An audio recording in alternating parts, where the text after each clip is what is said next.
All right, babes, so we're going to talk about some Why Choose books today.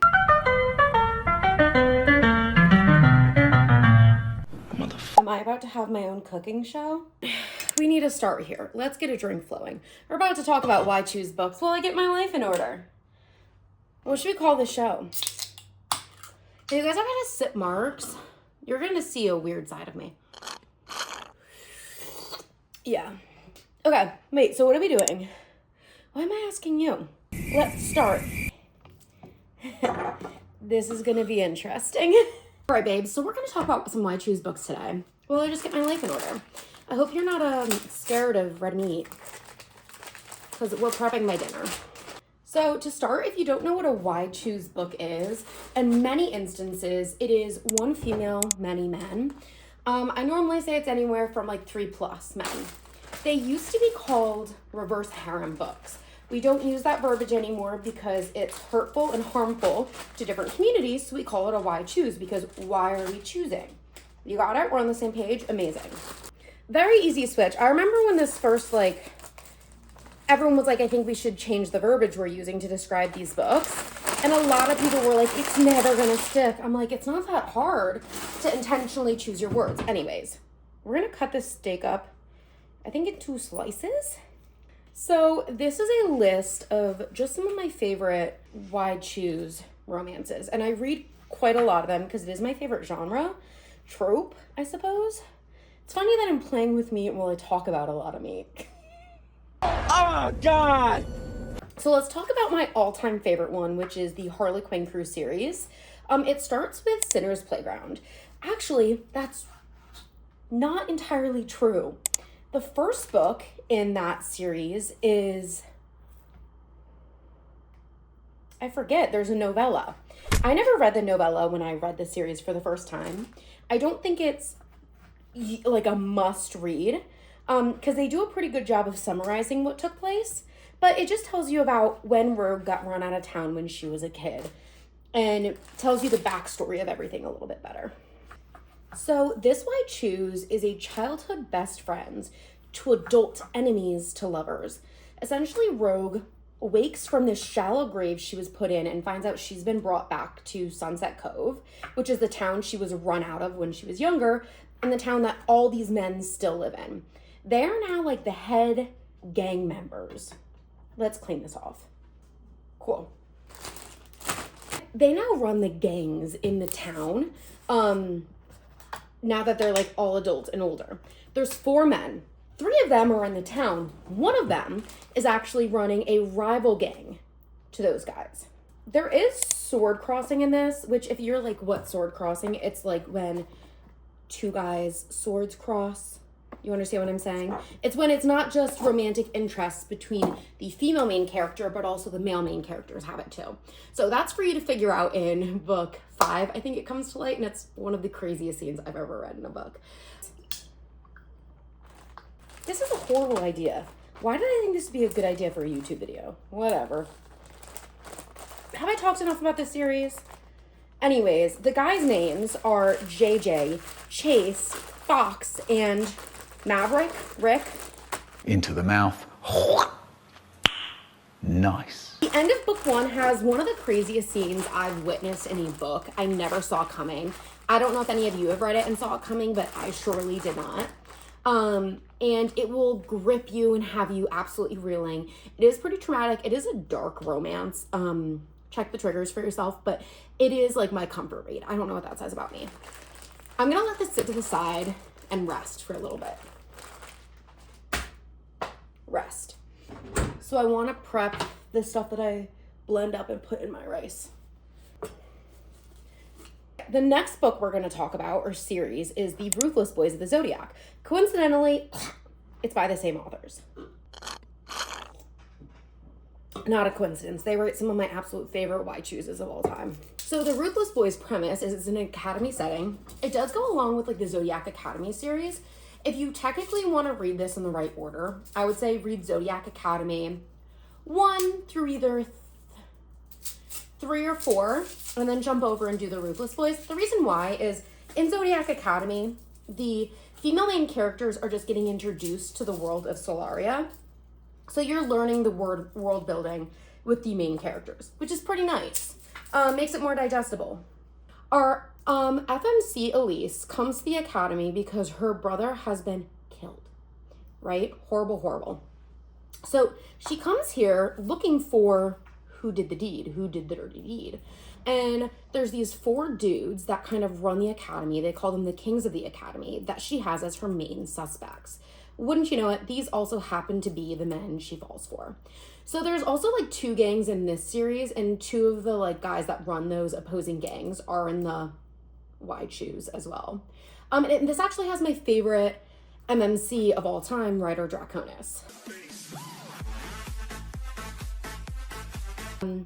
The banter in this, the relationships between the men, 10 out of 10. I just think it's like really good. I would go in for this one if you're looking for like character development more than plot driven, to be honest. I guess while we're talking about Caroline Peckham and Suzanne Valenti, we'll talk about the other Why Choose series that kind of falls in the Solaria world, which is Darkmoor Penitentiary. I would read this series after you finish Zodiac Academy and the Ruthless Boys. But it follows characters that you see in those series, and they get sent to Darkmoor Penitentiary. And the FMC is trying to make a break out of this jail to save one of the guys. While she's in there, she has these other guys that she falls for and is trying to get all of them out. If I were to rank like these 3 series, I think Darkmoor would be my least favorite of the 3 books. Ruthless Boys would be my favorite, and Zodiac would fall in the middle. I think this is enough garlic. My fingers are gonna smell like garlic. And fuck it, while we're on the topic, let's also talk about Kings of Quarantine. Fuck these limes. Yes, well, I fuck these limes. Next, we can talk about Kings of Quarantine. This is an intense bully romance. This is actually based in the same world as the Harley Quinn crew series, so you'll see crossover of characters in these. Intense bullying, you get the name Quarantine. A quarantine does take place in this series, but they brutally bully her. She comes to the academy and they basically set out to ruin her fucking life, and then wouldn't you know it, quarantine hits, and where is she quarantining? But in the house with these men that she despises, that have been trying to ruin her life. She has to wait on them hand and foot, and we have like Saint Memphis. How do you even describe Saint Memphis? Control freak extraordinaire. Must have control over every single little thing in his life, or he loses his shit. And boy, do they test him. He's also like one of my favorite men in this series. I really want to reread this one. I want my book club to finally vote to read this series, but it's a thick series. It's completed. It's a 4-book series, but it's thick. It's a lot of commitment. I'm aware of this. I think that's all that I put in this. Olive oil. Need some sort of liquid, right? I'm just gonna be right here. Don't miss me too much, okay? We're just blending.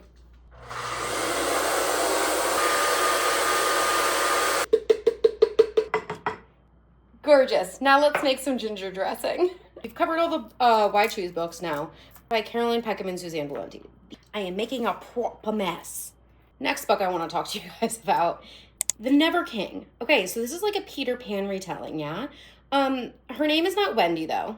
I think it's Winnie, if I do recall correctly. Some of this I probably won't recall correctly, because, you know, my memory goes, if I finish the book, it's kind of, you know, the information's gone. It's not front of mind anymore. Does this even call for garlic? Cool, it doesn't. Will I be adding garlic anyways? Yeah, kind of a slut for garlic. It does call for ginger, though. The Darlings have a curse on them that when they come of age to age of 18, they get taken by Peter. I really don't remember what their names were in the book, so I'm just going to call them by their names from Peter Pan. So Wendy turns of age, her mom's trying to hide her, and she gets taken to Neverland. When she arrives, you know, she's completely entranced, and then she starts getting like Stockholm Syndrome. I did this one on audio, and the audio for it was absolutely insanely good.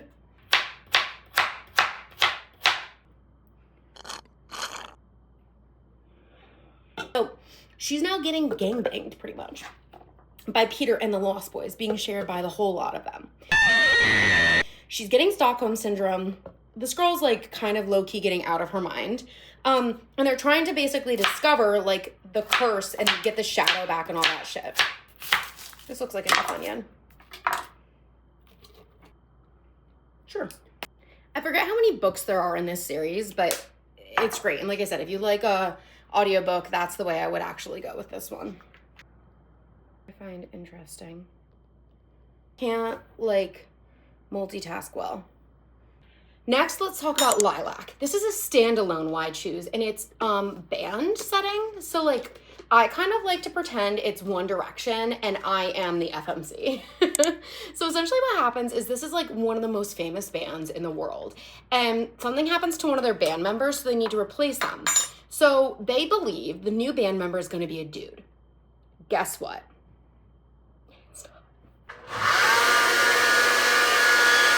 Won't even blend these carrots. Oh. Okay, so she joins the band and they're like, this is not gonna work. Like, not fucking happening. Womp womp. Like, game over. So they try to make her life as miserable as possible, so she quits the band. Well, hear this shit. This is her big break. You don't tell a woman what to do. So she's not having it, and she's gonna make it work no matter what. They go on a world tour, right? They're like ostracizing her, putting her alone. She now has her own tour bus. They won't even talk to her. She's like, fuck this, I'm still gonna make it work. Well, wouldn't you know it, after a little while, they can't do it anymore. These men start to fall for her, and they start falling hard. There is sword crossing in this book. That is something I want you to consider, which is kind of shocking when you start the book. You would never see that coming. I have to get the thing to do this. Here's my immersion blender. And there's this one scene where she goes running from them and hides in Central Park, right? And she's like, the first one to find me gets me. Don't even get me started on this scene. Let's see if I can. Oh my God, it's getting everywhere, you guys. Right. A new point, you guys. Tell me I'm pretty. How do you it's everywhere. Okay, maybe it was too big of carrots. I can understand that. Now let's talk about Dear Reader. So this is like a romantic suspense one, and this one actually has a secret society in it. So essentially, like she goes to this university and she finds this letter written, and it's like, if you're reading this, like you're next, you're gonna die next, essentially. And so she's trying to figure out like about the secret society, and at the same time starts like canoodling with these guys. Well, it is her stepbrother's like friend group. And so yes, she is canoodling also with her stepbrother. Which is, you know, crosses the line because they are step siblings, but they act like real siblings. I gotta be honest. Okay, hold on, let's try this again. Oh my God, you guys. That's really good. It's up the walls of my kitchen. No. So through the series of these books, shit gets even more like unhinged. And you're constantly left on edge. I actually was reading this book when it wasn't finished. It is now a completed series. And at the end of each book, you are left fucking speechless. Like you won't even know which way's up, which way's down, what to do with yourself, because you've never seen these twists coming. And you discover that everything you kind of maybe thought you knew may not quite be. This is pretty thick.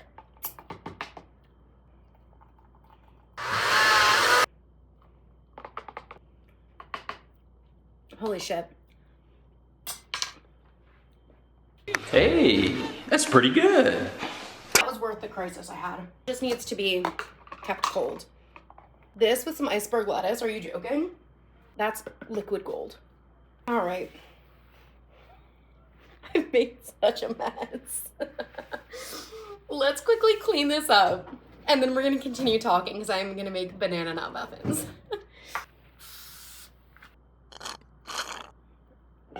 Anyways, if you want romantic suspense, Dear Reader is the way to go with that one.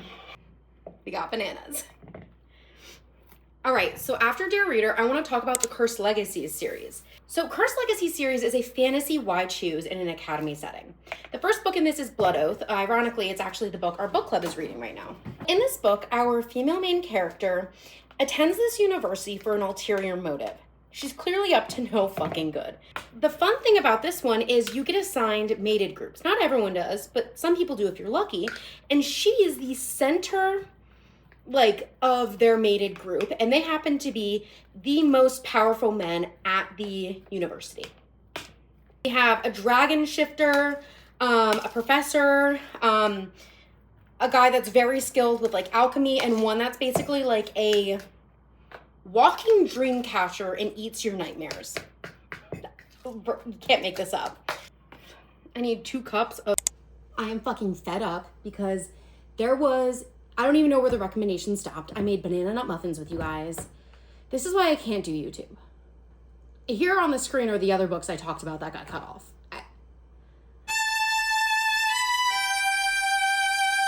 Did it again and I'm at a total loss, and here's your YouTube video. A girl can only do so much. Better luck next time, Maddie. I just wanted to say thanks.